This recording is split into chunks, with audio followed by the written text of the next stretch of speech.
কাজিৰঙালৈ সুখবৰ 10 কোটিৰ অধিক ৰাজহ সংগ্ৰহেৰে কাজিৰঙাৰ অভিলেখ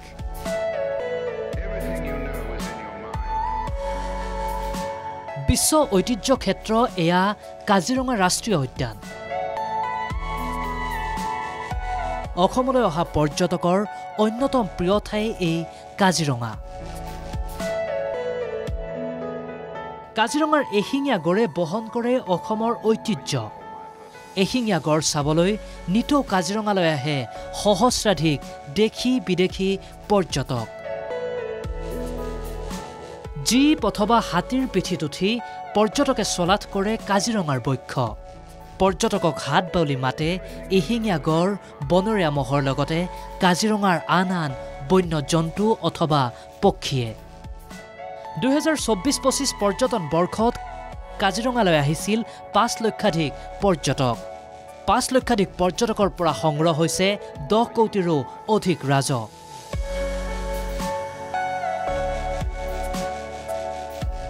এই তথ্য জনালে ক্ষেত্ৰ সঞ্চালক সোণালী ঘোষে প্ৰায় ক'বলৈ গ'লে ৰেকৰ্ড ব্ৰেক হৈ আছে 5 লাখ ধৰি ল'ব পাৰো আমাৰ টুৰিষ্ট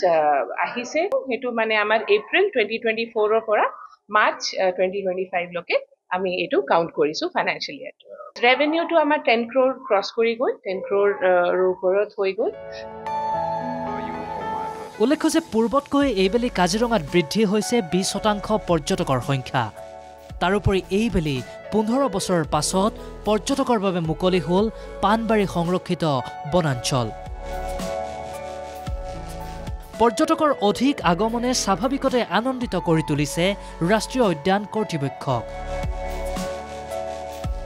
তাৰোপৰি কাজিৰঙাত বৃদ্ধি পাইছে বিদেশী পৰ্যটকৰ সংখ্যা উল্লেখ্য যে কাজিৰঙাৰ এই বৰ্ষৰ ৰাজহত সংযুক্ত হৈ আছে হাতী সাফাৰী জীপ সাফাৰীৰ লগতে চলিত ইকোশ্বপৰ পৰা সংগ্ৰহিত 1.5 কোটিৰো অধিক টকা তাৰোপৰি কাজিৰঙাৰ পৰ্যটনৰ গুণগত মান উন্নত কৰাৰ চেষ্টাই কাজিৰঙাৰ পৰ্যটনক অধিক মাত্ৰা প্ৰদান কৰিছে বুলিও জনালে সঞ্চালকগৰাকীয়ে প্ৰায় 20% মান ইনক্ৰিজ হৈছে আৰু মেইন আমাৰ হ'ল কি ফৰেনাৰ্ছ আমাৰ প্ৰায় ডাবল মানে যোৱাবাৰ আৰু এবাৰৰ মাজত এতিয়া বহুত এটা ডিফাৰেন্স আহিলে এবাৰ আমাৰ যেটো ৰেভিনিউ আছে ইয়াতে অকল আমাৰ জীপ সাফাৰী এলিফেন্ট সাফাৰী এখিনি নাই আমাৰ ইকোশ্বপটো যেটো আমাৰ ষ্টাফ ওয়েলফেয়াৰ সোসাইটিয়ে চলাই আছে তাতেও আমাৰ প্ৰায় 1.5 কোটি মান আমাৰ ৰেভিনিউ হৈছে কাজিৰঙাৰ পৰা ভিডিঅ' জাৰ্নেলিষ্ট ৰাজুৰ সৈতে কিষাণ ছেত্ৰীৰ ৰিপৰ্ট